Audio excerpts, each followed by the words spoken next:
बिस्मिल्लाहिर्रहमानिर्रहीम। अस्सलामु अलैकुम वरहमतुल्लाहि वबरकातुहू। मैं आज अपने पाकिस्तानी भाइयों से चंद बातें करने के लिए आपकी खिदमत में हाज़िर हुआ हूँ और अपने भाइयों को मैं कुछ चंद ऐसी बातों की याद दहानी कराना चाहता हूँ कि हम सब जानते हैं कि हमारी पाकिस्तानी कौम जो है वो सीधी सादी कौम है। ये फ़ौरन किसी की बातों में आ जाते हैं। अगर किसी ने इनकी तरफ मुस्कुरा कर देख लिया तो ये कहते हैं बस ये हमारे अपने हैं। हालांकि ऐसा नहीं होता। मुझे उन लोगों पे मुझे अफसोस होता है कि जो चोरों डाकुओं को अब तक समझ नहीं पाए। अबे ये जनाब मोहतरमा मरीम नवाज साहबा जो हैं इस तरह से बढ़ चढ़ कर ये बयानबाजी करती हैं और फिर सबसे बढ़कर ये पाकिस्तानी कौम की अपने आप को बेटी कहलाती हैं। और मैं नहीं चाहता कि कोई इनके पुरानी इनकी कोई पिक्चरें मैं लगाकर आवाम को दिखाकर उनको रसवा करूं, क्योंकि ये खुद ही समझती हैं जब ये अवाम के सामने आती हैं इनका वो चेहरा अलग होता है, जब अवाम से हट जाती है तो फिर इनका चेहरा अलग होता है। असल में ये बेटी के बहनें नहीं जानती कि बेटी किसे कहा जाता है। मैं एक मिसाल दे रहा हूँ सिर्फ अवाम को समझाने के लिए और इन जो डाकुओं को समझाने के लिए कि शायद इनकी अक्ल में बात आ जाए। हमारे इलाके में एक बदमाश किस्म का आदमी रहता था जिससे तकरीबन हर आदमी तंग था। हर आदमी को वो परेशान करता था, किसी माँ बेटी की हया नहीं करता था। एक दफ़ा ऐसा हुआ कि मोहल्ले वालों ने बैठ कर इस बात को तय किया कि हम इसके ख़िलाफ़ दरख्वास्त देते हैं। तो उन दिनों में एक SHO साहब भी बड़े अच्छे अल्लाह के नेक आदमी आए हुए थे। बाकी आजकल तो जैसे भी हम सब जानते हैं ये सिर्फ टेलीफोन की कॉल पे काम करते हैं, अवाम का ये कुछ नहीं करते। अल्लाह इनको भी अक्ल दे। बहरहाल जब उसके खिलाफ दरख्वास्त दे दी गई तो उसको अरेस्ट कर लिया गया। तो SHO ने तहकीकात करने के बाद महल्ले वालों से तो उसके साथ वो अशे किया, उसकी मूछें काट दी, उसके आंखों के पलवट्टे काट दिए, बाल काट दिए, सब काट के उसको शक्ल बना दिया। शक्ल बनाकर उसको फिर जब थाने से निकाला कि बोला कि तेरे साथ मैं इतनी रियायत कर रहा हूँ, तेरा मुंह नहीं काला कर रहा, बाकी बड़ा गलियों से घूमता जा अपने घर में। लेकिन वो गलियों में सब घूमता घूमता जब आया तो वो अपने घर से काफ़ी दिन तो बाहर ही नहीं निकला। फिर आस्ता आस्ता लोगों के साथ थोड़ा बहुत मेल गोल शुरू होया उसका। उसके बाद लोगों ने समझा कि शायद अब ये इंसान बन गया है, ये समझ गया है। बहरहाल बिगड़ी नस्लें कभी नहीं सुधरती। जब थोड़ा सा वक्त हुआ तो वो अपनी उन्हीं हरकतों में फिर वापस आ गया। एक दिन क्या होता है, मेरा और उसका मैं वहाँ मगरिब की नमाज़ पढ़ के निकलता हूँ तो मेरा उसका आमना सामना हो जाता है। तो वो नमाजियों के लिए कुछ ऐसे जुमले बोल रहा था, क्योंकि वो खुद तो बददुआया हुआ था, अल्लाह ताला ने उसके ऊपर लानत की हुई थी। तो वो नमाजियों को भी बुरा भला कह रहा था, किस तरह से बातें कर रहा था। बहरहाल मैंने उसको कहा, यार आज से 6 महीने पहले तेरे साथ जो हुआ, क्या तू वो अपनी औकात भूल गया? तुझे शर्म नहीं आती? तेरी जगह पे अगर मैं होता तो मैं शर्म से डूब मरता। बहरहाल उसने मेरी बातें सुनी, लेकिन मेरी बातें सुनकर उसने कोई आगे बदमाशी वाली कोई बात नहीं की। खैर वो चला गया। शायद उसको कोई शर्म और गैर था हो।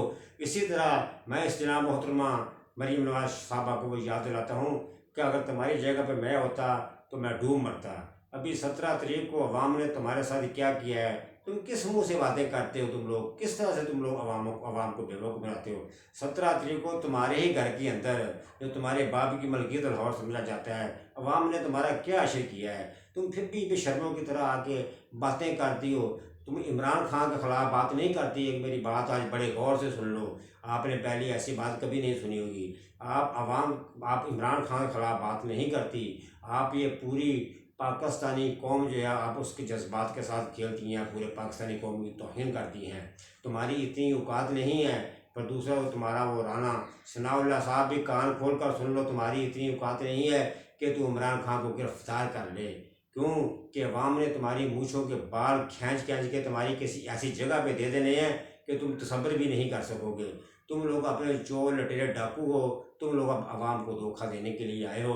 मैं आवाम को जो बात बतानी चाहता हूँ, जो आवाम को अब ये चोर डाकू फिर भी वैसे ही वैसे जैसे, हालांकि ये 13 जमातें जो थी, इनको 13 जमातों का इनका कभी आपस में इत्तेहाद नहीं हुआ। ये कभी आपस में नहीं बैठे, कभी ये अवाम के फ़ायदे के लिए नहीं बैठे, कभी मुल्क के फ़ायदे के लिए ये नहीं बैठे। लेकिन ये सिर्फ उससे 13 जमातें इसलिए इकट्ठी हुई थी। ये 13 की 13 जमातें जो है ये करप्ट थी, इनके ऊपर करप्शन था, उनके ऊपर ये चोर थे। इन्होंने सोचा कि हम इकट्ठे होकर हुकूमत को बनाते हैं, न्याय को ख़त्म करते हैं, अपने केस ख़त्म करते हैं। आखिरकार वही हुआ है। इन्होंने 13 जमातों ने मिलकर इमरान खान की हुकूमत को ख़त्म किया।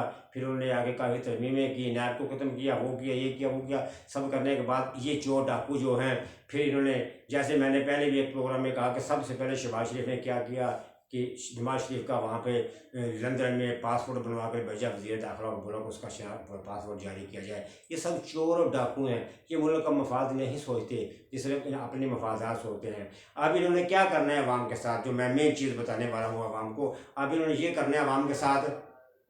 अब ये आए हैं तो वो टायर और पेंचर वाला सागडार साहब, यानी कि जो बाहर से तशरीफ़ लाए हैं, लंदन से जो तशरीफ़ लाए हैं, जो एक प्लान बना कर भेजा गया, जाओ जाकर पाकिस्तानी अवाम बेवकूफ़ है, उनको बेवकूफ़ बनाओ। अब ये क्या करेंगे, इलेक्शन सर पे आ गए हैं, अभी क्या करेंगे। हमने आटा सस्ता कर दिया है, हमने वो सस्ता कर दिया, हमने फलां चीज़ सस्ती कर दी, ये अवाम को बेवकूफ़ बनाएंगे। इस आग डाल आके अपनी बूंगियाँ मारेगा, अपनी बकवास करेगा कि मैं आया हूँ, मैंने आके 2 चांद लगा दिए हैं, जबकि ऐसा कुछ भी नहीं है। अभी हाल ही में देखा, हम इनको बुरा भला क्यों ना कहें, हमारे सामने लोग बेचैन बेदर्दी से लोग तड़पते रहे, लोग भूखे रहे। लोगों के साथ जिन्होंने बिजली के बिलों के अंदर जो किया, ये मैं कहता हूँ पाकिस्तान की तारीख में क़यामत तक ये बात याद रखी जाएगी। इन बेशर्मों को ज़रा शर्म नहीं आई, इन्होंने अवाम को कैसे लूटा, ऐसे ऐसे लोगों को लूटा कि लोग, मैंने खुद अपनी आंखों से देखा, मेरे सामने देखा कि एक आदमी अपनी छोटी मासूम बच्ची के छोटे छोटे कानों में डालने वाले वो सोने के छोटे छोटे वो थे, वो बेचने के लिए आया।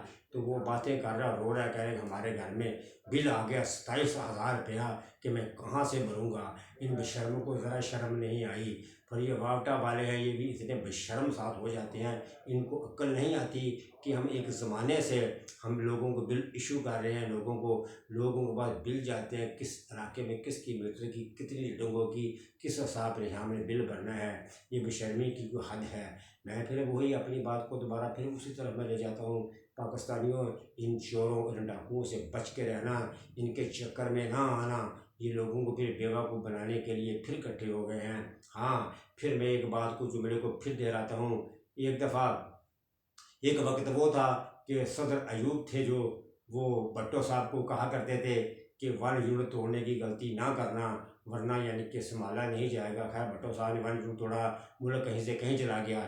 फिर हमारे मुल्क के अंदर एक और हमारे पाकिस्तानी जो हैं, ये बहुत ही सीधे साधे लोग हैं, इनको कुछ समझ नहीं आती। ये क्यों नहीं समझते, जिस आदमी ने इनकी तरफ मुस्कुरा कर देखा, ये कहते हैं बस ये हमारा हो गया।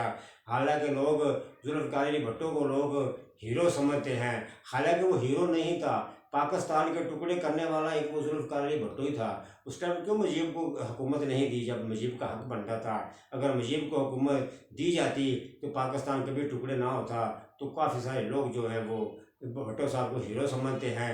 इसी तरह ये है, ये चोर और डाकू हीरे नहीं हैं। अल्लाह ताला से दुआ है, या अल्लाह ताला हमें इन लोगों से, इन मुनाफिकों से हमारी जान छुड़वा। या अल्लाह ताला हमें कोई सच्चा इंसान दे जो हमारे पाकिस्तान की सही हुक्मरानी कर सके।